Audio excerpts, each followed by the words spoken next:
ne Sénégal mi ngi traversé ay moments yu trouble yooyu ce n'est pas la peine ñu ciy dellu si parce que ku nekk yaa ngi koy vivre ca fa nga ne ku nekk yaa ngi xam lan la doon mais d'abord di mastaw ñi nga xam ni tey jii nii ñoom ñoo nekk ci prison yi ñu arrêté leen keroog ci bi manifestation yi amee ak ñi nga xam ni ñoo ngi continuer di leen arrêté ba bërki démb ku mel ne El Malick ku mel ne le docteur Niang ku mel ne ñeneen ak ñeneen comme le maire Bilal de Kër Massar nga xam ni tey jii nii ku nekk xam na ni ñoo ngi leen di teg lu dul yoon di jaale ñi nga xam ni ñoo ci perte seen bakkan di jaale seeni famille di jaale sénégalais yëpp mais comme ni ñu koy yàgg di waxee le président Macky Sall moo dugal Sénégal ci cycle bu infernal dugal Sénégal ci cycle bi nga xam ni bi ñu amee sunu indépendance ba tey cycle boobu Sénégal moo ci dugg rapport bi mu établir avec son opposition mosu fi am et loolu lépp moo waral yi nga xam ni moo am nii tey mais di ko fàttali parce que fàttali dafa baax que quelles que soient ses intentions quels que soient ses moyens de répression nous continuerons à lui faire face parce qu'il ne s'agit pas justement de lui, il ne s'agit pas de nous, mais il s'agit de notre démocratie, il s'agit des libertés yi nga xam ni biñ koy tabax moom nekkaguloon président biñ koy tabax ñun ñoo nekkoon opposition bi di ko incarner pour wax ni am na lu ko jiitu am na ñu ko jiitu di rassurer et c'est important tous les militants des partis les sympathisants des partis de Yewwi Askan Wi di rassurer l'opinion sur la détermination des leaders. Vous savez ce qu'il faut surtout éviter et je le dis avec force en ces moments mooy di permettre à qui que ce soit muy dugg ci diggante yi di indi des procès entre les militants et les leaders ou des procès entre les sympathisants et les leaders parce que lii ñu dugg xam ngeen ni du lu yomb xam ngeen ni du mbiru benn fan du mbiru ñaari fan parce que l'objectif il faut ñu xam ko mooy sunu démocratie sunu ay liberté ñu ñuy fexe ba encadrer ko ñu ñuy fexe ba renforcer ko l'objectif ultime c'est le départ du président Macky Sall le 25 février 2024 et la participation de tous les candidats et loolu bu leen ko perdre de vue et ne pas le perdre de vue mooy ñu xam ni en toutes circonstances dañu war am un mental solide war am une capacité de résistance et de résilience mën en toutes circonstances relever wu faire face et xam ni c'est le président Macky Sall qui est dans une entreprise de destruction de ce pays-là. Être dans une entreprise de destruction de ce pays weesuul tous les droits yi nga xam ni moom la constitution bi jox citoyens yi nga di droit yooyu du ma leen ko nangul et tous les droits yu ma constitution bi jox dinaa ko jël ba jël yeneen yu ma joxul ku nekk ci loolu yow yaa nekk ci entreprise de destruction du pays-là.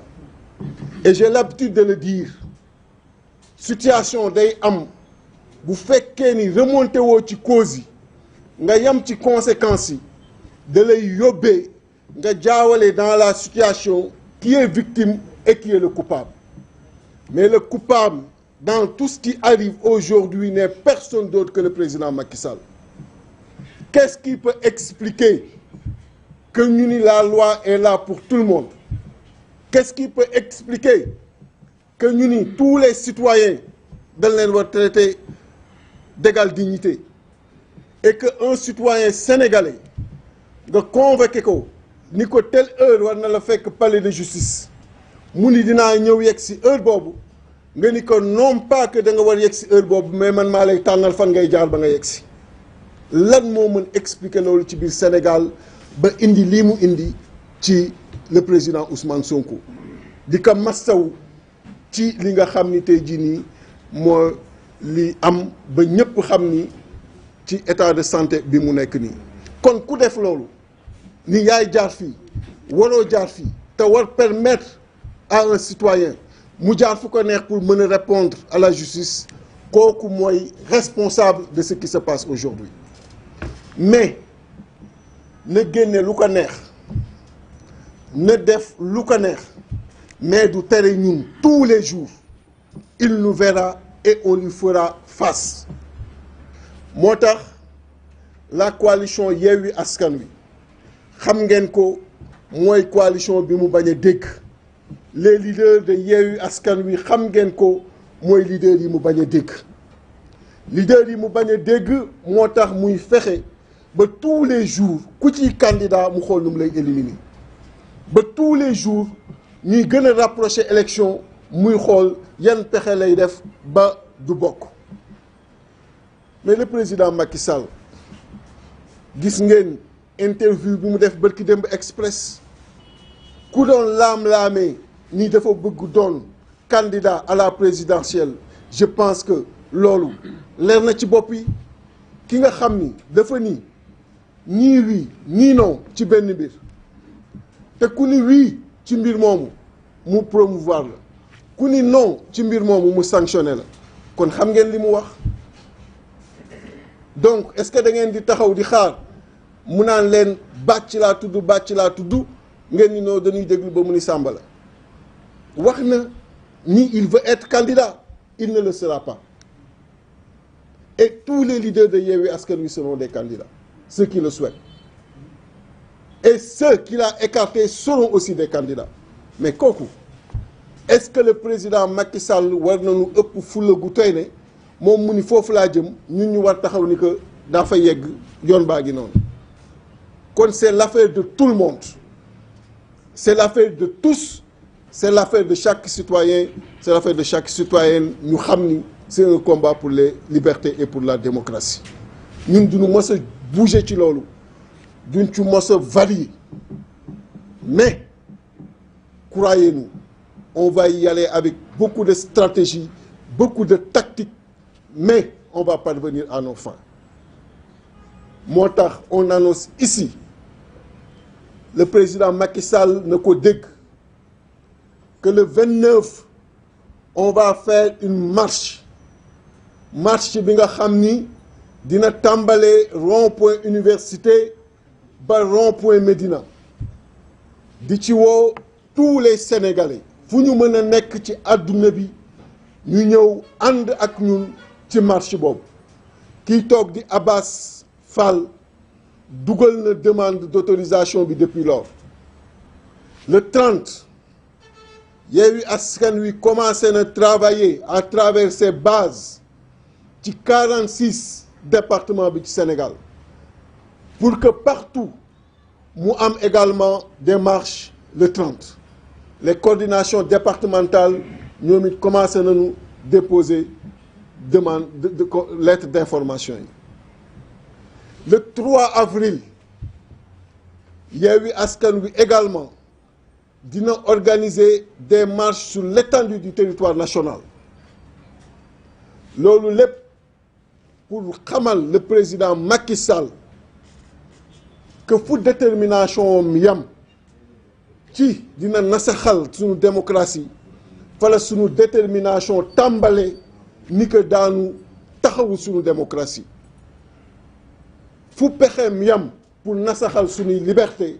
ñu wan ka ni fala sunuy pexe tàmbali pour taxawu sunu ay liberté et di ko demander dans les plus brefs délais mu libérer tous les détenus politiques gis nga opposition ak pouvoir yàgg na ñuy séq réew mi ñoo ngi koy wax léegi yàgg na am ay arrestation manifestation ñoo ngi koy wax léegi mais amul détenu bu nu mas fanaanloo ci commissariat à minuit 1h le plus souvent libéré nañu ñëpp ñibbi. Y a qu'avec ce régime là ngay gis ñuy jël naan ñoo ngi yóbbu ay instructions di jël naan ñoo ngi def ay informations judiciaires le président Abdoulaye Wade quelle opposition la amuloon devant lui mais il a toujours fait preuve d'élégance même quand il était dans l'opposition qu'est-ce qu'il n'a pas fait pour l'opposition mais le président Macky dafa xamul opposition il n'a fait que 3 ans dans l'opposition il venait fraîchement d'être débarqué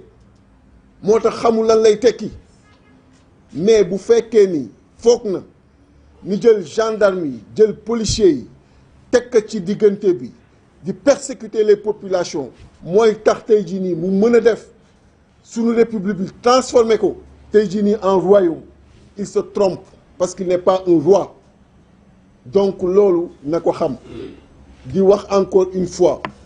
à tous les militants responsables sympathisants des différents partis politiques au-delà à tous les citoyens sénégalais ñu retenir ces dates-là pour que encore une fois ñu taxawu sunu démocratie taxawu les libertés loolu mooy plan d'action bi nga xam ni Yewwi Askan Wi retenir na ko di leen gërëm di leen sant wasalaam. Merci président.